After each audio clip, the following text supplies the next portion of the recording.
Welcome back to our show, your show, Let's Talk Stocks. Of course, we want to give you more in 2024. So, with us in studio this morning is Mr. Omar Chedda, a sustainable development consultant who works with the Ministry of Industry, Investment and Commerce, also having served at the Ministry of Economic Growth and Job Creation, and also the Private Sector Organization of Jamaica. Yes. Welcome to the show, Omar. Thank you for having me. I'm glad to be here. We're honored to have somebody of your knowledge and experience on the show talking to us.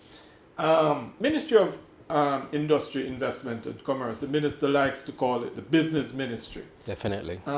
Talk to us. Yeah, I mean, you are talking as a consultant, sustainable development consultant.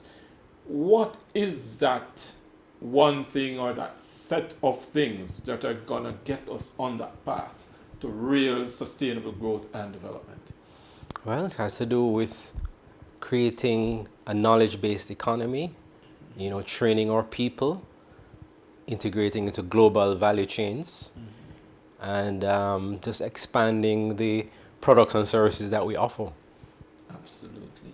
Now, you touch on a couple of issues there, and especially about building out that knowledge-based economy. Do we have the capacity as we are as a people now? Can we really launch off, or do we really need serious, much more growth in terms of education and so on? I think we already have the foundation. We've been building on it. We have the University of the West Indies, the University of Technology, several other major institutions. In fact, there are some foreign institutions that are offering training programs here. We have excellent scholars. We have people who have left our universities in Jamaica to excel at other universities overseas, Cambridge in the UK, Harvard in the US, MIT, the Massachusetts Institute of Technology.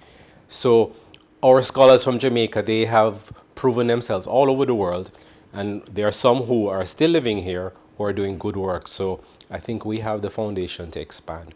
We just need to show the young people who are coming up the opportunities in these diverse fields that are now emerging, and just provide them the opportunity to receive training. Going back to that, you spoke to knowledge base, and now you mentioned diverse fields and so on, emerging economies, and people like to talk about being disruptive in this era. Right. What are, if we were to look at specifics, what are some of the sectors or the jobs that we're talking about in this? Right.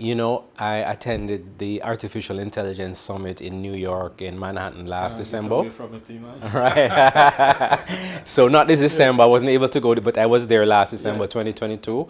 And at that conference and exhibition, so many new technologies were displayed, and all these technologies, they will require new skills. So we have to open our young people's minds to these emerging fields, because I think in Jamaica we're still a little bit focused on the traditional fields of lawyer, doctor, teacher, and so on. But there are many new emerging areas, having to do, for instance, with virtual worlds, chatbots. Even though people might, the parents might look down on gaming, but gaming is actually a very big industry, designing games and so on.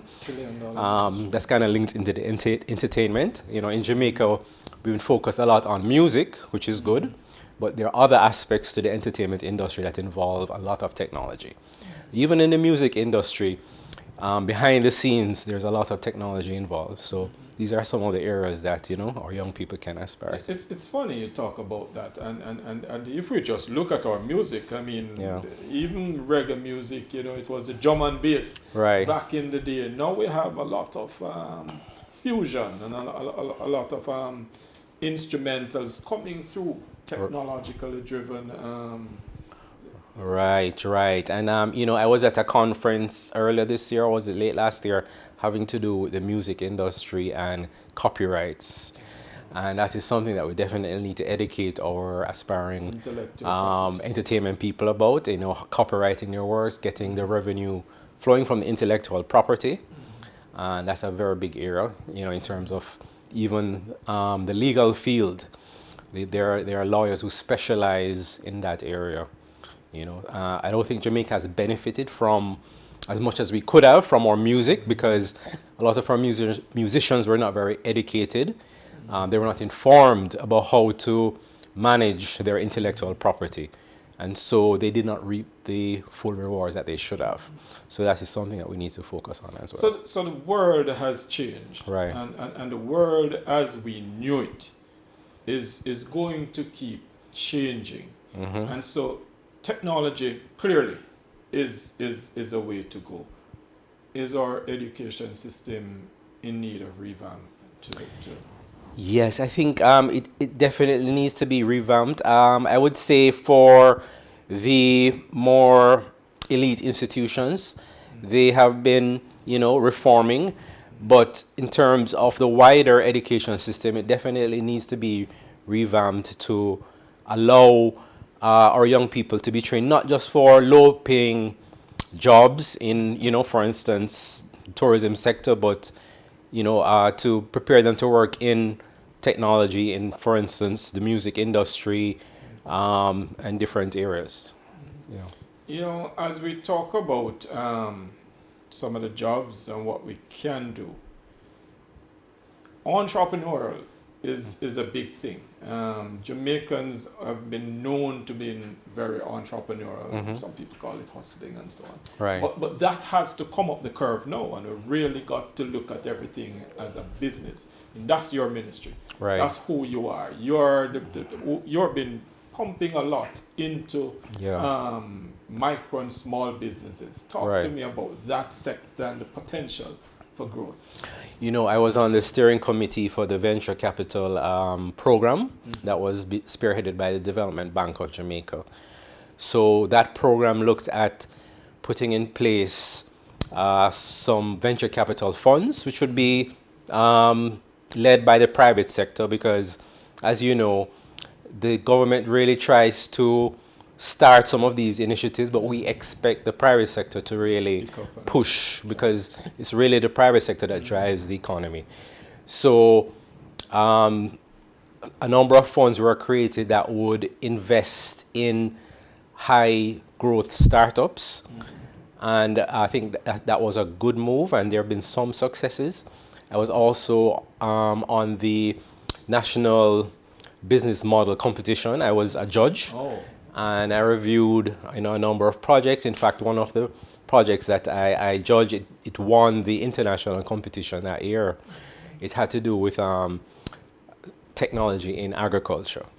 So, in looking at small businesses and entrepreneurship, financing is a big part of it, because a lot of people have ideas, but how do you move from the idea stage to commercialization? And financing has to be a part of that equation. So we need to look at, how we can make financing easier for people who have good projects, and how to minimize the risk, because the difference with venture capital compared to traditional banking is that venture capital funding takes on more risk, right? Yes, it does. And the traditional banking sector, we understand that banks cannot take on too much risk when it comes to certain types of business, because they are deposit-taking institutions, so they would lose their depositors' funds. Not that the banks don't have a role, but we need to create special institutions that can finance. There's a need for more special. More specialized institutions, and you see this in developed countries, where they have special financing entities that look at small businesses and are able to analyze the risk and manage the risk.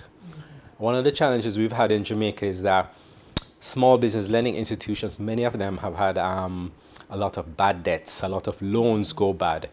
And also, culturally in Jamaica, sometimes when people borrow, they might not pay back, especially if things are not going well for a year or two.